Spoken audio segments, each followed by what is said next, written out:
submitted as evidence in the investigation into the cause of events surrounding Peoria, Illinois, and the evidence that reside Dead within. on. I'm just trying to break in the house, guys. These articles Not a good are thing. recordings we are about to broadcast to you. Got a couple guns, please. At least a couple guns. Recorded on these tapes is purely coincidental and are not presented as an assumption of culpability or guilt, nor do their claims represent witness testimony. It is presented to simply convey the conditions citizens and journalists experienced on that night. Without further delay, let us begin.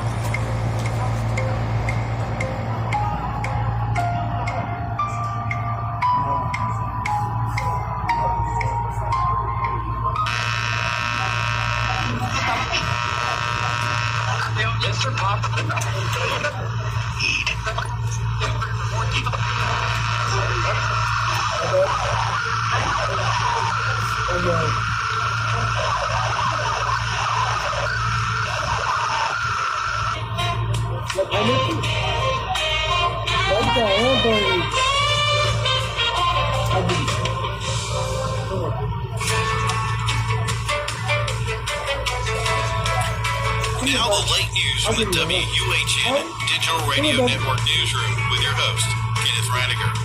I'm excited to announce this channel will be moving our programming to the 321 studios, where we will continue to provide you with the same quality broadcasting while improving our news, reviews, as well as adding multiple lifestyle programs for your enjoyment.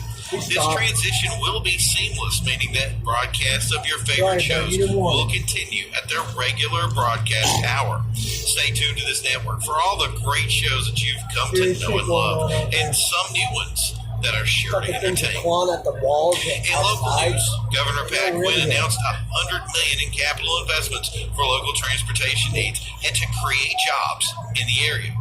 Part of the Illinois Jobs Now program, which has dedicated $31 million in funding for repairs of municipal and county infrastructure. So far, this money has been used to create 140,000 jobs since 2009.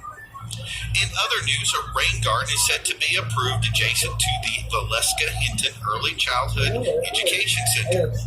The city received a grant from Illinois American Water Company to build a structure on public property. The goal is to capture rainwater to feed local wildlife, in contrast to bleeding off into local storm drains where it will need to be filtered before recycling.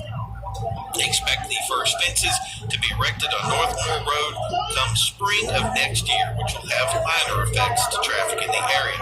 We will keep you informed of those changes during our regular traffic reports. This story was just handed to me. A wide portion of the northern part of the city is currently experiencing a loss of power. Homefield Energy has informed us that they are aware of the blackout and are currently working to restore power in the area. No timetable was given for the repair. More breaking news developments. Doctors Hospital has reported up to 10 individuals were just admitted suffering from wounds being described as a possible large animal attack. All those admitted are Northside residents. Hospital officials refuse to comment on the situation until they have concluded their analysis. It's important to know that Doctors Hospital is also within the affected zone of the power outage. Not sure if that will affect the timetable of when we hear back on the situation. We'll continue to keep you informed here from the WUHN newsroom as we follow the investigation into these breaking news stories. Right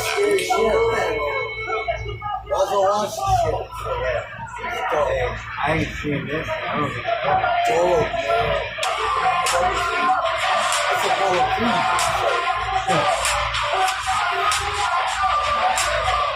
Here's my favorite.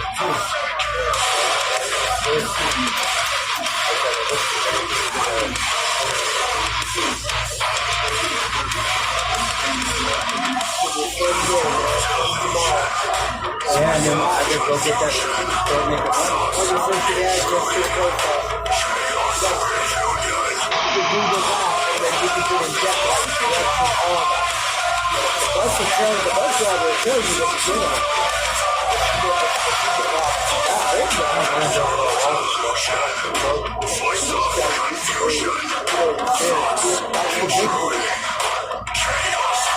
Watch it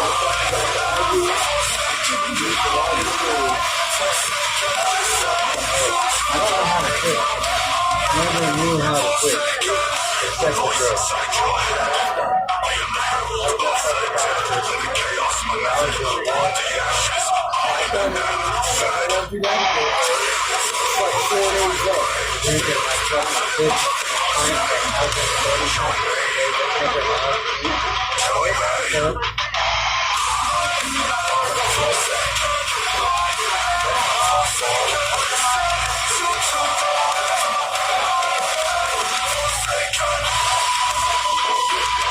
I'm trying to make a better video.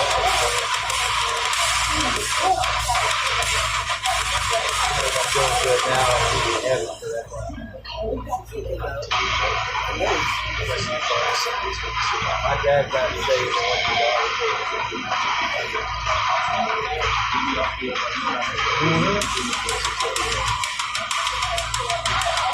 Hey, so he said,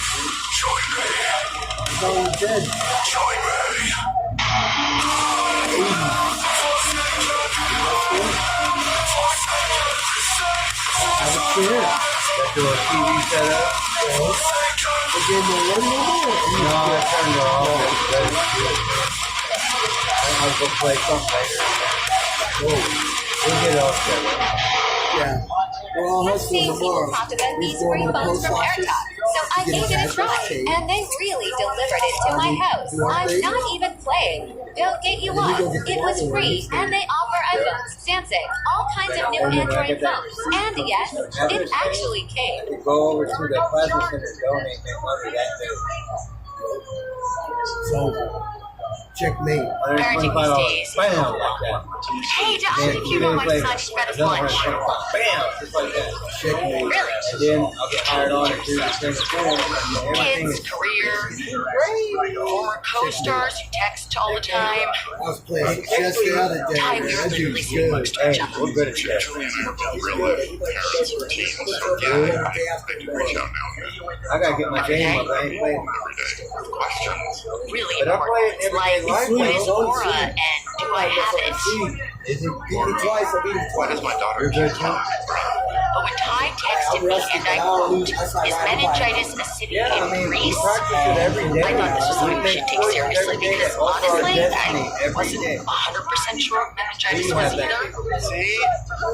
But I think it's something teens can be vaccinated for. Oh, there's vaccines for it. I know my kids are vaccinated. I'm certain. We have the power to alter our own destiny. So I called my friend Dr. Rebecca Hall. She offered to jump on But we a call can- with me and Ty. Fuck with the It's a multi. rectum filter. But I thought some of us might learn more from a hands-on approach. So Dr. Hall offered to take us on a meningitis education tour. Cracks me up. Greece. You know, educate, smoke steal, smart, Washington. millionaire. You know how much studying I do on quantum physics? You know, we'll got into it.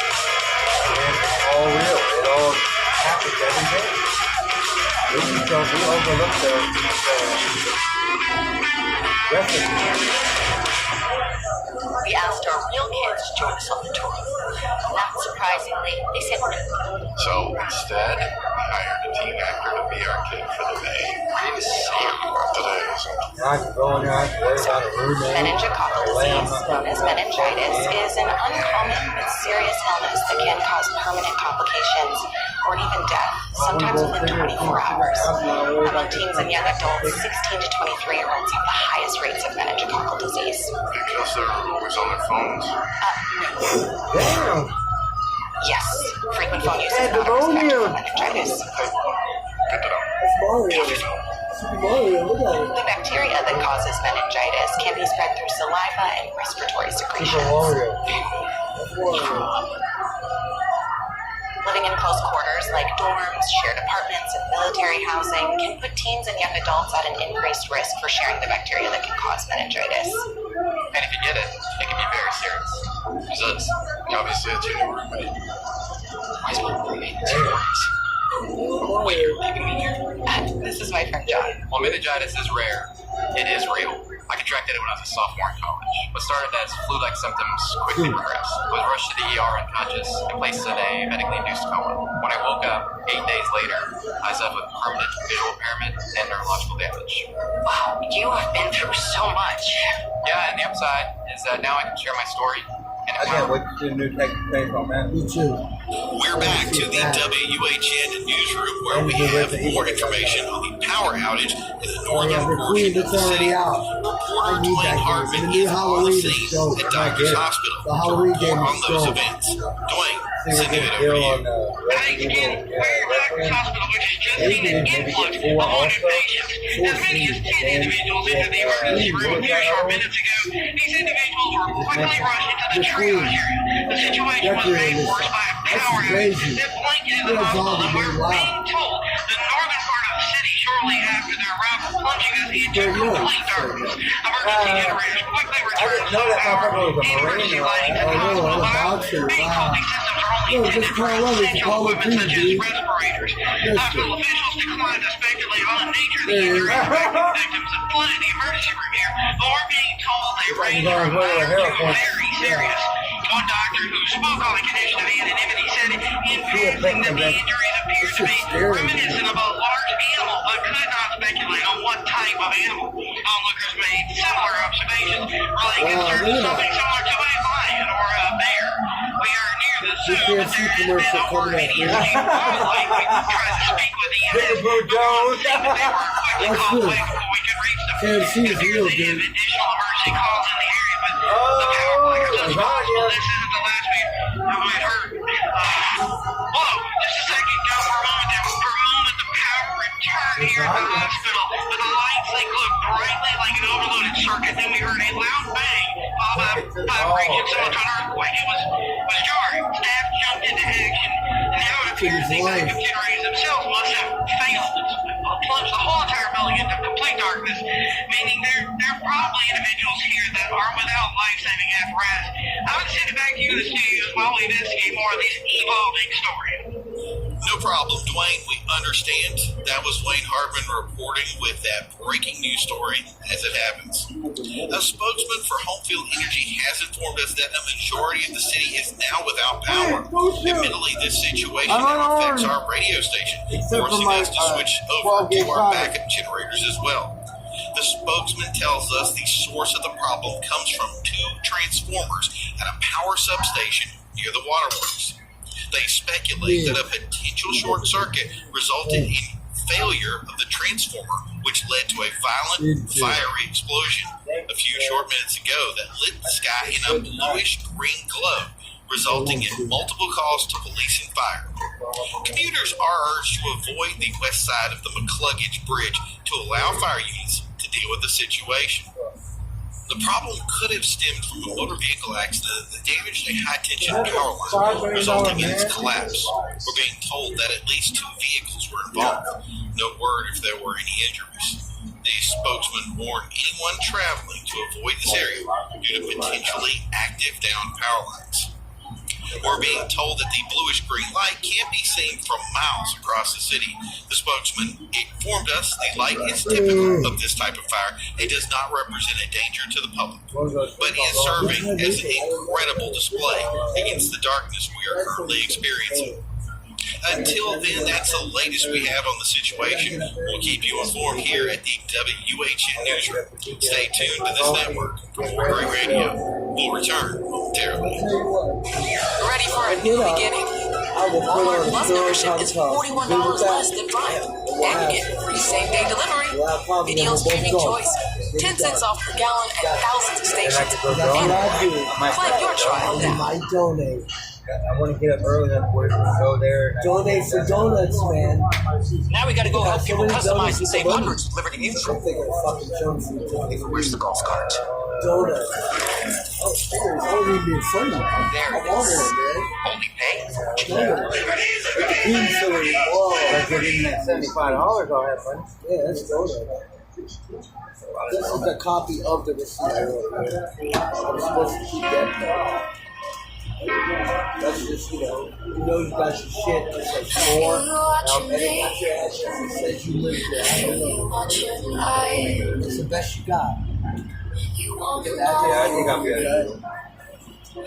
They might give you something from there after doing that. I'm gonna ask her. Just gonna eat you up. Let's get that ID. Taste you And I'll get that fresh. first, and then I'll go right over to I'm not asking anymore. Yoda. I'm just coming for more. It's gonna be a kill for you. Watch. That motivation's gonna make you get paid. They have that. That's what will hold me back living over there. No. It's all different. Turn the lights out. The road is paved. All you gotta do is walk it. You won't give it. Won't stop this label until you say that I'm not down to take. Yeah. Just gonna eat you up all the way. Taste you fresh. Just stay on I won't have much of that being here. I'm right next to family, and I won't take behind to go in our room and do that. By myself. When I really need it, yeah, we'll play a game, watch a movie. That's the worst. See, they think it's all funny and shit. I'm gonna pay the bill, get it to zero, and spend it. Goodbye.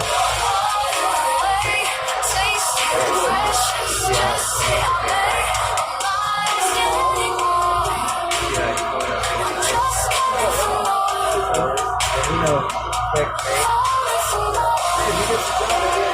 Join our team because we're guys. He wants to be one of the guys. Hey, if you're real, then more power to you. If you're real, then more power to you. Welcome to the team. How's that? How's that? Start giving, hey, dude. I don't hate you, but I just don't like how you work. Just gonna eat you up all the way. Taste you fresh. Just stay on there. I'm not asking anymore. I'm not asking for more. Stop it for more. I have that one weirdo on my room. Dude, I would do a can of corn in his face, dude. Right. Like a baseball, dude. Yeah, that's right. Can of He would have beans, followed me. I man. would have jailed him. There's something I don't like at his face, like a can of beets. Dude. Yeah, I would have beat him up. He would have told that one. They couldn't have done nothing after that. But put locked me up. Welcome back to the WUHN Newsroom. We continue to receive reports on the power failure that has now encompassed the city. Reporter Tony Townsend now on scene, but due to potential electrical radiation, our signal is experiencing some disruption. This broadcast may contain static or reception may fail, so we ask you to bear with us as we try to strengthen the signal. That's on YouTube. Okay, we are ready. Yeah. Okay, awesome. We're going to send you over to Tony here at the power station now. Tony, are you receiving us? I am indeed, Tim. This is Tony Powell on scene here near the waterworks. The situation is considerably worse than originally reports had indicated. There are great deal of onlookers just above the power substation and across the street here next to the waterworks. So read to your location to provide assistance to the work. Are they able to reach the vehicles during the down high-tension power lines and intense heat from the fire? Eyewitnesses were reporting the voltage was so high they were being shocked simply walking in the vicinity. And it's true, you can feel a tingling feeling standing in this ear job here along with the oppressive heat. Others are simply here to view the unusual bluish-green flames emanating from the fire. The flames are reaching as high as 100 feet or more into the night sky with an intense glow emanating the carnage below. We have a safe distance from the station, and although we're not concerned with it That's what happens when you got a steer wheel.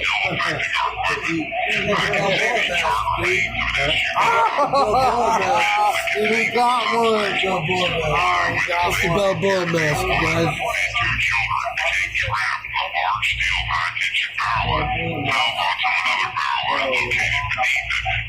You actually got it. Balboa mask,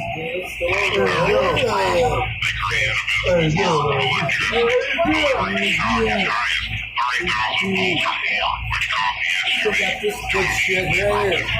Cheers. Cheers.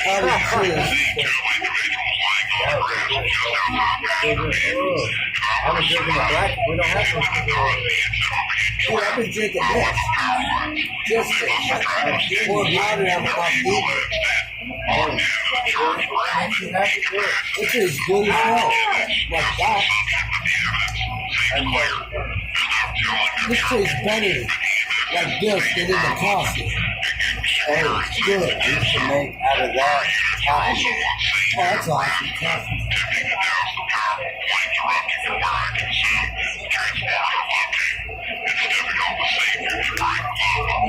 You know what I would do? I would mix it with sugar and kind of water or something like that. Yeah, and then I would put gloves on and knead it, make like little sticks, like rainbow colored sticks and sell them. That's so good. All 3 by 4. How did this dude just get up all that shit? And he sell it. 8 crates for fucking candy. I was making apple empanadas. Cake. Selling food. Oh, yeah.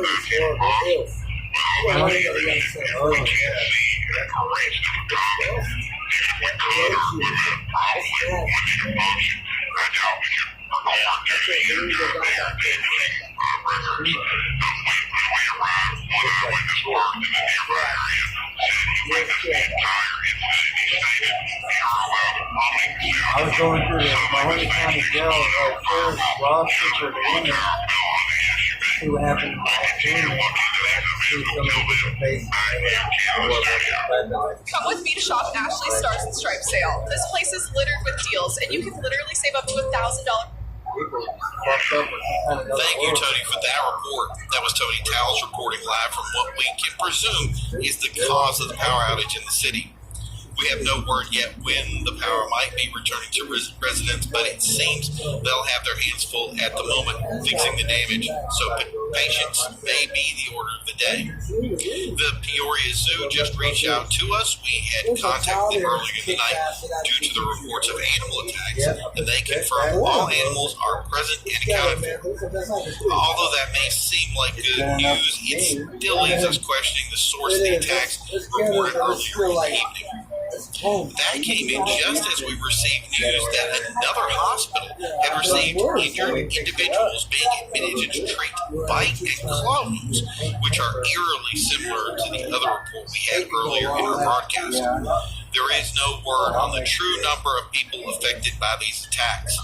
Hospital officials that we spoke with mere moments ago say the situation is concerning.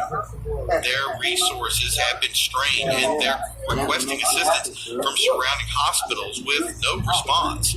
But it could be that those hospitals are facing the same issues and are similarly short on manpower.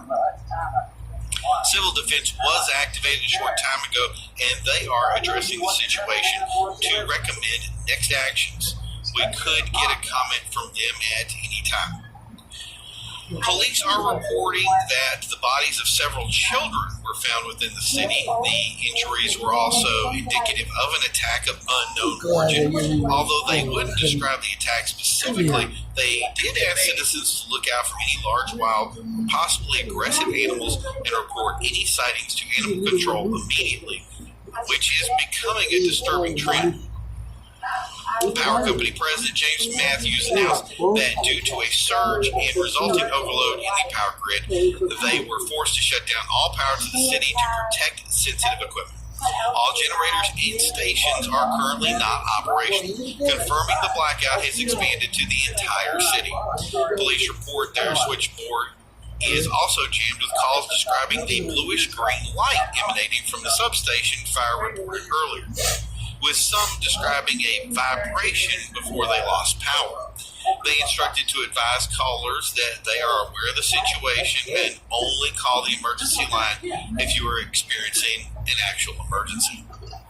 That's all the information we have currently, but we have dispatched reporters to multiple locations to continue the research into the problems that plague the city. Again, Peoria is suffering from a complete loss of power with no known timeline for when power will return. We ask that everyone remain calm and use caution.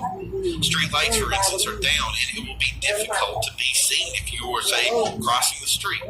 If you have secondary lighting or a generator, now might be a good time to consider their use. If you are using candles, make sure you don't leave them unattended, as we don't want to add additional fires to the already stack of problems we're following. We'll get back to you with further developments in the WUHN newsroom. We'll be back shortly.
This is Daniel Rothman, 1084.7 FM, and it's just past 6 in the morning on what started as an ordinary Tuesday.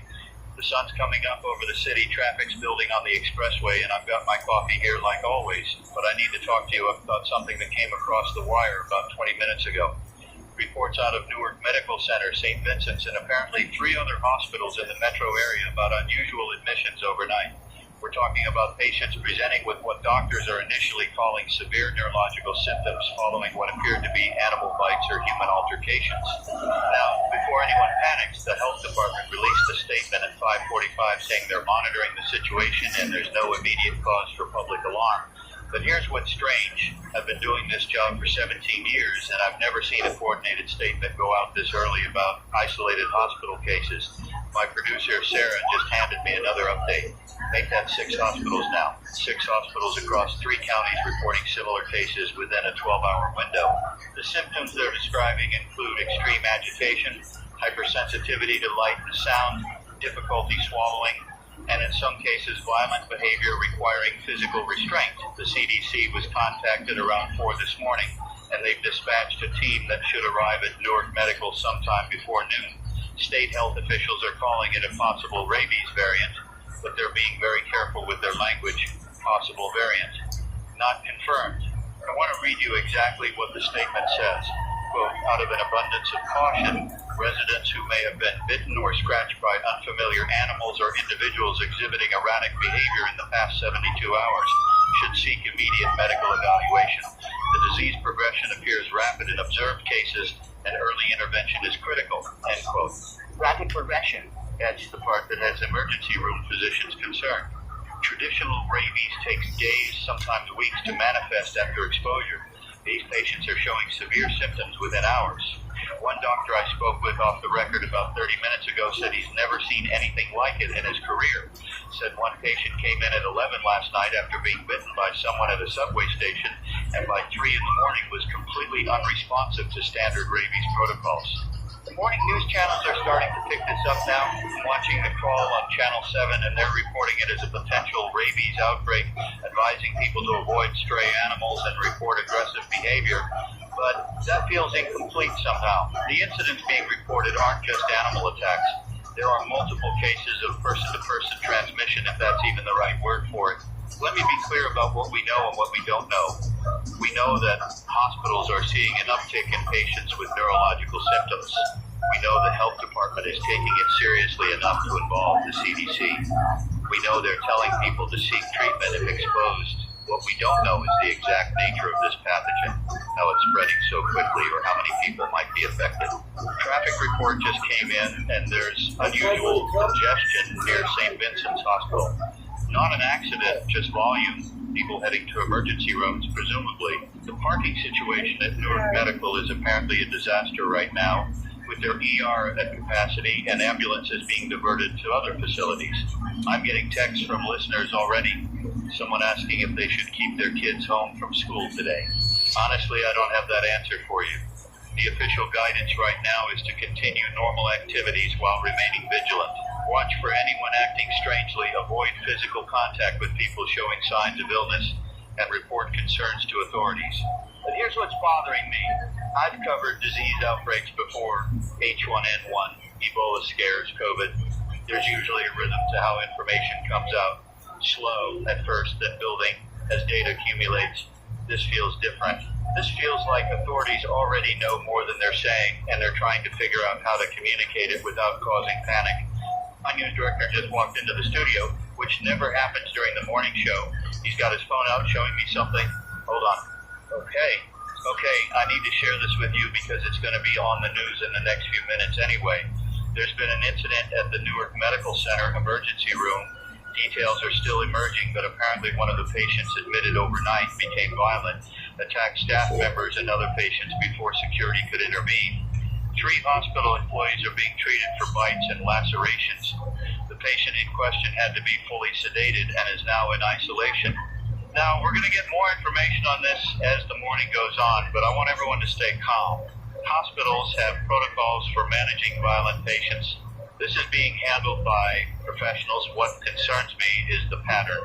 Multiple hospitals, similar symptoms, rapid onset, aggressive behavior. The health department is scheduled to give a press conference at 9 this morning, and I'll be covering that live.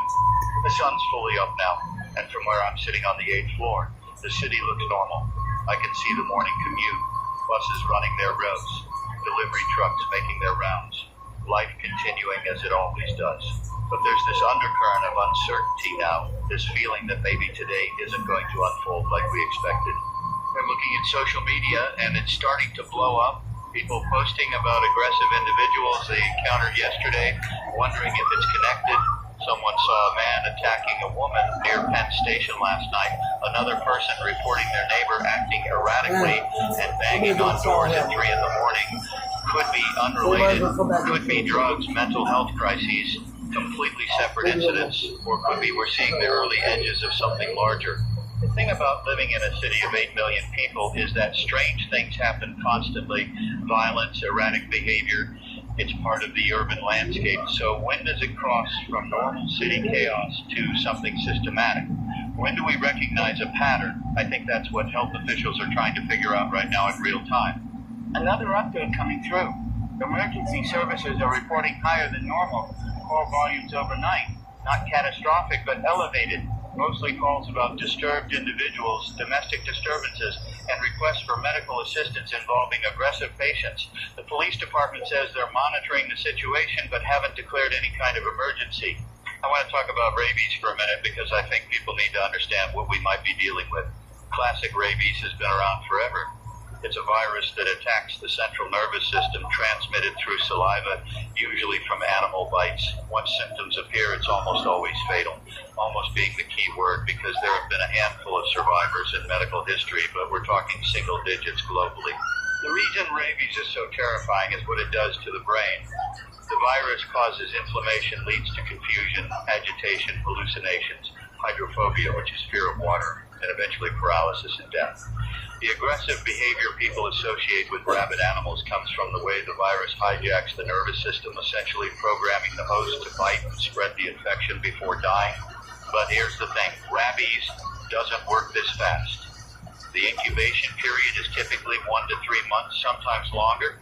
These cases are showing symptoms in hours, so either we're dealing with a mutation that's dramatically accelerated the timeline, or this is something else entirely that just resembles rabies.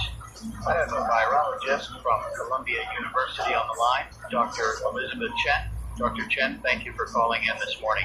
She's explaining that viruses mutate constantly, and RNA viruses like rabies are particularly prone to genetic changes. A mutation that speeds up replication and symptom onset isn't outside the realm of possibility, especially if the virus has jumped between species recently or encountered some environmental pressure that selected for faster acting strains. What she's saying is concerning, though. She says if this is indeed a rabies variant with accelerated onset, it completely changes the treatment window. The standard post-exposure prophylaxis might not be effective if the virus reaches the central nervous system before antibodies can be produced. She's recommending that anyone exposed should seek treatment immediately, not wait to see if symptoms develop. With traditional rabies, you have time. With this, you might not. Dr. Chen just said something else. She said the medical community has been warning about this possibility for years.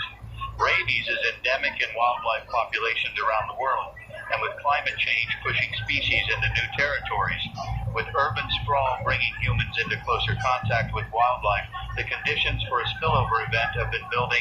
Add in international travel, dense population centers, and you have the perfect setup for rapid transmission if a more virulent strain emerges. I asked her if she thinks that's what we're seeing. She won't commit to it. Says she needs to see data, needs to know what the CDC finds. But her tone tells me she's worried. She's worried in that specific way scientists get when theoretical models start matching reality. It's 6:45 now, and I'm switching over to the traffic report, but I'll keep monitoring the health situation. Drive safe out there, and please, if you or anyone you know had contact with someone acting aggressively or was bitten in the last few days, go to a hospital. Don't wait. The traffic's getting worse, actually, not just near hospitals now, but on major routes heading out of the city. Could be normal rush hour building early, or could be people making decisions to leave before this gets worse. Hard to tell. The George Washington Bridge has delays, Lincoln Tunnel is backed up, and there's a cluster of slowdowns on the expressway that doesn't match the normal pattern. I'm watching the news feeds from other cities now. Boston reporting similar cases. Philadelphia has confirmed admissions matching the symptom profile. There's something developing in Baltimore. This isn't isolated to our metro area anymore. This is regional at minimum, possibly wider than that. The phones are lighting up. I'm not taking calls on air yet because I don't want to spread misinformation or panic, but my producer is logging them. People want to know if they should go to work, whether schools are closing, if public transportation is safe. I don't have good answers because the official guidance is still maintain normal routines while being cautious, but I'm thinking about my own family. My wife works downtown. My daughter's in 6th grade at PS 11-18. Should I call them, tell them to come home? Based on what exactly? A few dozen cases across multiple hospitals and a vague warning from health officials. Or do I trust that the system will respond appropriately, that we'll get clear guidance when needed? This is the calculus everyone's doing right now. Risk assessment in real time with incomplete information. Do you end your life based on possibilities? Or do you wait for confirmation and potentially lose the opportunity to act? The health department just moved up their press conference to 8 instead of 9. That tells me something.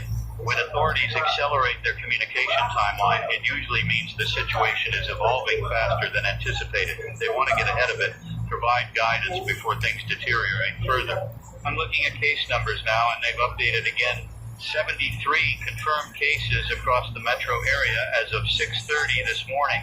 73 people in hospitals with this condition, and those are just the ones sick enough to seek emergency treatment. How many people are walking around with early symptoms not yet severe enough to warrant a hospital visit? How many were exposed but haven't developed symptoms yet? If this thing is even a modest transmission rate and symptoms develop within hours, the math gets ugly fast.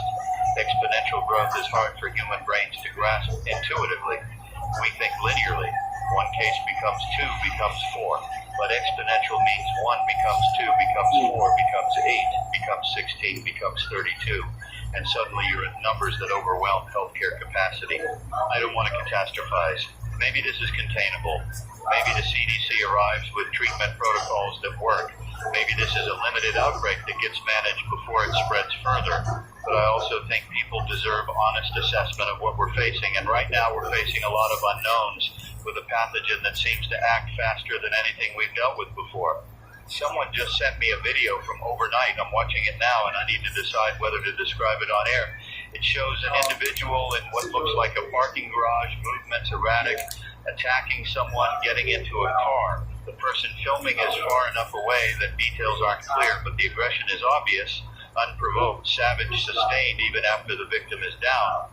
I'm not going to share that video publicly because it serves no purpose except to frighten people, but it does confirm what we're hearing in reports. Whatever this condition is, it fundamentally changes behavior. The infected, if that's the right term, become violent in a way that doesn't seem directed by conscious thought. It's more like, and I hate to use this word, more like predatory. The news is calling it a rabies variant, but I wonder if that's the complete picture. Rabies causes aggression. Yes, but what we're seeing described seems more focused, more driven. I spoke with an ER nurse off the record a few minutes ago, and she said the patients aren't just agitated, they're fixated on other people trying to bite, specifically even when restrained. Like the virus is driving them toward transmission behaviors. Evolution doesn't care about the host. A virus that kills its carrier is fine as long as it spreads first. A mutation that makes hosts more aggressive, more likely to bite and transmit before succumbing. That's evolutionarily advantageous for the pathogen. We might be seeing natural selection in action, a virus optimizing itself for human transmission. It's 7 now, and the sun's been up for over an hour, but the city has this different quality to it this morning. I keep looking out the window, expecting to see something obviously wrong, some visual confirmation of the crisis, but it's just Tuesday morning. Coffee shops opening, people walking dogs, taxis cruising for fares. The disconnect between normalcy and emergency is jarring. The mayor's office just announced they're joining the health department press conference at 8. The mayor doesn't show up to routine health briefings. This is crisis management now. They're going to try to project calm and control while explaining a situation that's neither calm nor controlled. I'm reading through the CDC guidelines for rabies exposure, and the standard treatment is post-exposure prophylaxis, which involves a series of rabies vaccine shots and immune globulin. It's effective if administered before symptoms appear, but once symptoms start, survival rate drops to nearly 0. Given how fast this variant is progressing, the window for effective treatment might be just hours. That's terrifying. That means people who were exposed yesterday might already be past the point of saving. More cases are being reported. I'm watching the numbers tick up on the health department's dashboard, which they apparently set up overnight. 89 cases now, 92. 96. The count is updating faster than I can read it. This is widespread.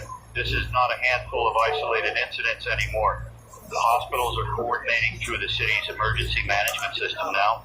They're setting up dedicated isolation wards for symptomatic patients and trying to establish protocols for treatment. But from what I'm hearing, treatment isn't working. The standard rabies vaccine isn't stopping progression. Antiviral medications aren't having an effect. Patients are deteriorating despite intervention. There's a report coming in from Jersey City about an incident at a school. Early morning staff member exhibited symptoms, became aggressive. School is closed. Building is quarantined and everyone present is being evaluated. That's going to trigger school closures across the region. Parents are going to pull their kids even without official directives. My producer is telling me the station's general manager wants to implement emergency broadcasting protocols. That means we'd switch to continuous coverage, cancel regular programming, and focus entirely on this situation. I think that's the right call. People need information more than they need music or regular shows right now. The phone system is overwhelmed. We can't keep up with incoming calls. People are scared and looking for answers, and I'm just one person in a radio studio trying to make sense of information as it comes in. I wish I had more definitive guidance to offer. I wish authorities were being more transparent about the severity of this. Actually, let me revise that. Maybe authorities are being exactly as transparent as they can be, given what they know. It's possible they're just as confused and frightened as the rest of us trying to manage a crisis they don't fully understand yet. The CDC team hasn't even arrived. We're operating on preliminary assessments from local hospitals and health departments who've never seen anything like this before. We keep thinking about pandemic preparedness plans. After COVID, every city updated their protocols, stockpiled equipment, trained personnel for rapid response. But those plans assume certain parameters. They assume time to develop treatments, ability to trace contacts, capacity to isolate and quarantine. If this thing spreads through bites and saliva and incubates in hours, traditional containment strategies might not work fast enough. It's 7:20 and I'm seeing reports of panic buying starting. Supermarkets opening to crowds, people stocking up on food and water. Again, is this justified or premature? I don't know. I keep coming back to that. I think that's the honest answer for almost every question right now. The news channels are showing footage from hospitals, crowds outside emergency rooms, ambulances lined up, security trying to manage the flow of people. One hospital apparently ran out of rabies vaccine and is waiting for emergency shipments from the state stockpile. Another has closed their ER to new patients except critical cases because they're at capacity. Think about that. Major hospitals closing their emergency rooms on a Tuesday morning. That doesn't happen unless the system is already breaking down. We're not even 12 hours into this being a recognized public health event, and we're already seeing healthcare infrastructure strain. The military is being mobilized. National Guard units are being activated for possible deployment to support civilian authorities. That's coming from the governor's office, which also announced they're declaring a state of emergency, effective immediately. A state of emergency gives the government broader powers to control movement, allocate resources, and enforce quarantines if needed. Quarantines? That word is entering the conversation now. If this can't be treated and it spreads rapidly, the only option is to isolate the infected and limit contact between people. But quarantine on what scale? Buildings? Neighborhoods? The entire city? And how do you enforce that in a metro area of 8 million people? Trying to imagine the logistics of quarantine in an urban environment like this. You'd need checkpoints, barriers, personnel to manage them. You'd need to maintain supply lines for food, medicine, utilities. You'd need communication systems to coordinate it all. Even with military support, it would be an enormous undertaking, and it would only work if people complied. Will people comply? That's the question, isn't it? When authorities say stay in your homes, don't leave the quarantine zone, trust us to handle this, will people listen? Or will they make their own risk assessments and try to flee, potentially spreading the infection to unaffected areas? I would want to leave, if I'm being honest. If someone told me my neighborhood was quarantined and there was a contagious, deadly disease spreading, my instinct would be to get my family and go, get out before the net closes. And I think most people would feel the same way, which means enforcing quarantine would require force, police, military barriers, essentially martial law. We're not there yet. I need to emphasize that. Right now, it's just a state of emergency declaration, which is precautionary. The governor is giving herself authority to act if needed, but that doesn't mean all those measures will be implemented. Still, the fact that it's on the table tells you how seriously officials are taking this. The press conference is in 30 minutes, and I'm expecting them to announce major actions. School closures, probably restrictions on public gatherings, maybe shelter-in-place orders for affected areas. They need to slow transmission while the CDC figures out what we're dealing with and how to treat it. They're getting messages from colleagues at other stations. Everyone's shifting to emergency coverage, radio, TV, online outlets, all switching to continuous monitoring of this situation. The media ecosystem recognizing this is the story, the only story that matters right now. Someone just asked a good question via text. They want to know if animals are affected. The initial assumption was this jumped from animals to humans, but are domestic pets at risk? Are wildlife populations vectors for ongoing transmission? I don't have that information, and I haven't seen it addressed in official statements, added to the list of unknowns. If animals are carriers, that complicates everything. You can quarantine people, but you can't quarantine every dog, cat, squirrel, and rat in the city. You'd have a constant reservoir of infection that could keep sparking new cases, even if you controlled human-to-human transmission. I'm spiraling a bit here, thinking through worst-case scenarios. Let me refocus on facts. What we know for certain, cases of a rabies-like illness are being reported across multiple cities in the Northeast. Symptoms include neurological distress and violent behavior. Onset is rapid. Treatment is ineffective so far. Authorities are responding with emergency measures. That's what we know. Everything else is speculation, and I need to be careful not to amplify fear beyond what's justified by the evidence. People are already scared. My job is to inform, not to panic them further. But I'm scared too. I think I need to say that I'm sitting here in the studio doing my job, providing information to listeners, and I'm frightened. Not just for myself, but for everyone. For the nurses and doctors dealing with violent patients, for the families of people already infected, for the society we've built that might not be resilient enough to handle something like this. Cities are fragile systems. They work because of countless interdependencies: power grids, water treatment, food distribution, waste management, communication networks. All of it relies on people showing up to work, on supply chains functioning, on infrastructure maintained by skilled workers. If enough people get sick, or if enough people decide to flee, the whole thing could collapse. I don't think we're at that point. I think we're still in the early stages where responses are possible and catastrophe isn't inevitable, but I can see the path from here to there, and it's shorter than I'd like to admit. It's 7:40 now, 20 minutes until the press conference. I'm going to take a quick break, check in with my family, make sure they're aware of what's happening, and have a plan. If things deteriorate, stay with 10.4.7 FM. We'll be right back with continuous coverage of this developing situation. I'm back. Spoke with my wife, and she's already decided to keep our daughter home from school today. Smart decision. Even without official closures, erring on the side of caution makes sense. She asked if she should leave the city, head to her parents' place upstate. I told her to wait for the press conference, see what authorities recommend. But I'm wondering if that's the right advice. What if by the time we get clear guidance, it's too late to leave safely? The traffic cameras are showing heavy outbound flow now, definitely more than normal rush hour volume. People are making their own decisions, voting with their vehicles. The question is whether they're overreacting or correctly reading the situation ahead of official acknowledgement. I'm watching the news feed, and there's a reporter outside Newark Medical Center trying to interview people. One man saying his brother was admitted overnight and died 2 hours ago, died from exposure to progression to death in less than 12 hours. The reporter is asking if he was given treatment, and the man is saying, yes, they tried everything, but nothing worked. He's crying on camera saying his brother bit a nurse before dying, and now she's showing symptoms too. This is the nightmare scenario. Healthcare workers getting infected while trying to treat patients.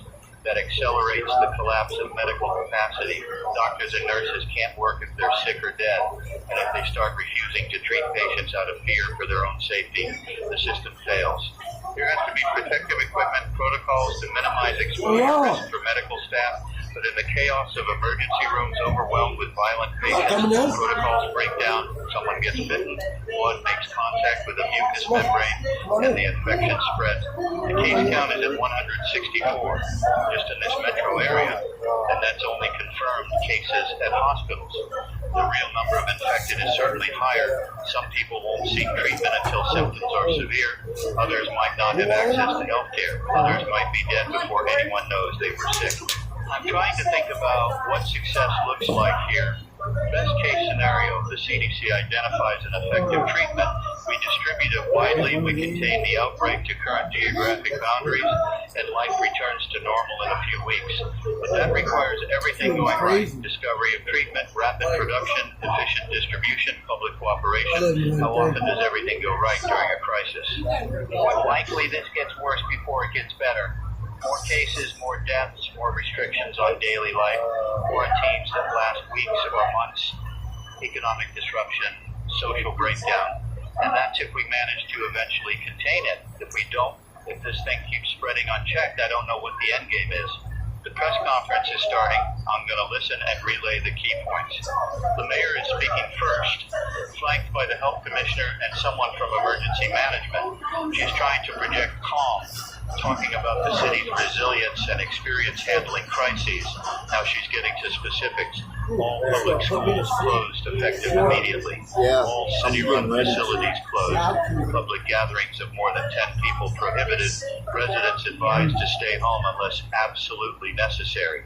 That's a significant escalation, essentially shutting down the city's public functions and asking 8 million people to shelter in place. The mayor is saying this is temporary, just to slow transmission while health authorities work on treatment options. She's emphasizing that utilities will continue, essential services will be maintained, food supply is secure. The health commissioner is speaking now. She's confirming what we've been reporting, a novel pathogen, likely a rabies variant, highly contagious through bodily fluids, rapid onset of symptoms. She's saying anyone exposed should seek immediate treatment, but she's also acknowledging that current interventions have limited effectiveness. They're working with the CDC and NIH to fast-track research into antivirals and vaccines. But that takes time. How much time? Someone asked that question. The commissioner says weeks at minimum, possibly months, for a fully tested and approved treatment. Weeks or months. And what happens to people infected in the meantime? She's talking about isolation protocols now. Anyone showing symptoms needs to be quarantined to prevent spread. Family members of the infected should self-isolate and monitor for symptoms. Buildings where cases have been identified will be placed under temporary quarantine while contacts are traced. The Emergency Management Director is explaining enforcement. Police and National Guard will be establishing checkpoints at key locations. Travel in and out of the city will be restricted to essential personnel only.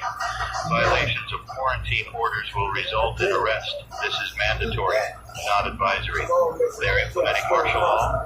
Not calling it that, but that's what it is.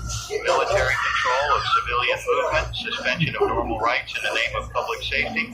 I understand the logic. Desperate times, desperate measures, but I'm also thinking about what happens when you give authorities this much power and the crisis doesn't resolve quickly. Questions from reporters now. Someone asking about food distribution. The Emergency Management Director says grocery stores will remain open with limited hours, and they're setting up distribution centers in each borough for people unable to leave their homes. Someone else asking about hospitals at capacity. The health commissioner says they're converting convention centers and public spaces into treatment facilities and bringing in medical personnel from outside the affected area. The reporter just asked the question everyone's thinking, is this containable? Wrong pause. The mayor says they're doing everything possible to contain it, but success depends on public cooperation and rapid development of effective treatments. That's not a yes. That's a politician's non-answer that actually tells you everything. We're wrapping up the press conference. The mayor is asking people to stay calm, follow guidance, and look out for their neighbors. She's saying we'll get through this together. I want to believe that. I want to believe in the competence of institutions and the resilience of communities. I've seen how fast things can fall apart. We're only at the beginning of this. It's 15 now, and the reality of what was just announced is sinking in. The city is shut down. I'm in this building and I can leave to go home, but then what? Sit in my apartment with my family and wait. Wait for what? News of a cure. News that it's spreading faster. News that quarantine failed and the infection is everywhere. I think I need to stay here, keep broadcasting. People need information, and someone has to deliver it. My wife understands. She's getting supplies, securing our apartment, making sure our daughter understands what's happening without completely terrifying her. We're fortunate in a way. We have a home, food, some savings to weather a period without work. Not everyone has that. I'm thinking about the vulnerable populations, homeless individuals, people in poverty, those with chronic health conditions. They're at higher risk of exposure and less able to shelter safely. The official response needs to account for them, but I'm not sure it does. Emergency plans tend to assume everyone has resources and options, and that's just not reality. The news is showing footage of supermarkets now, and it's chaos. People fighting over supplies, shelves emptied, store employees overwhelmed. This is the immediate human response to crisis, hoarding, self-preservation, breakdown of social norms. We're not there yet in terms of complete collapse, but you can see it starting. Police are being deployed to grocery stores and pharmacies to prevent looting and maintain order. That's pulling them away from other duties, stretching resources. And if officers start getting infected, if the police force is depleted by illness, who maintains order? Then I'm looking at maps showing confirmed cases, and they're distributed across the entire metro area. No clear geographic pattern, no single source we can trace it back to. Either it's been circulating longer than we realized, or it's spreading through pathways we don't understand yet. Air travel, public transit, food supply, water. How many vectors are there? The CDC team landed about 30 minutes ago and is heading to Newark Medical Center to examine patients and collect samples. They're the experts. They have resources and knowledge that local health officials don't, but they're also walking into a situation that's already beyond the early containment stage. This isn't a handful of cases anymore. This is community transmission on a significant scale. Someone from the CDC is giving a statement now. She's a disease ecologist trying to explain what likely happened. She's talking about zoonotic spillover when a pathogen jumps from animals to humans. Happened with COVID, Ebola, SARS, countless others. The virus that causes rabies exists in wildlife populations, and mutations occur naturally. Most don't result in viable new strains, but occasionally one emerges that's better adapted to spread in humans. She's saying this variant appears to have several key mutations that explain its behavior: faster replication in neural tissue, increased viral load in saliva, changes to surface proteins that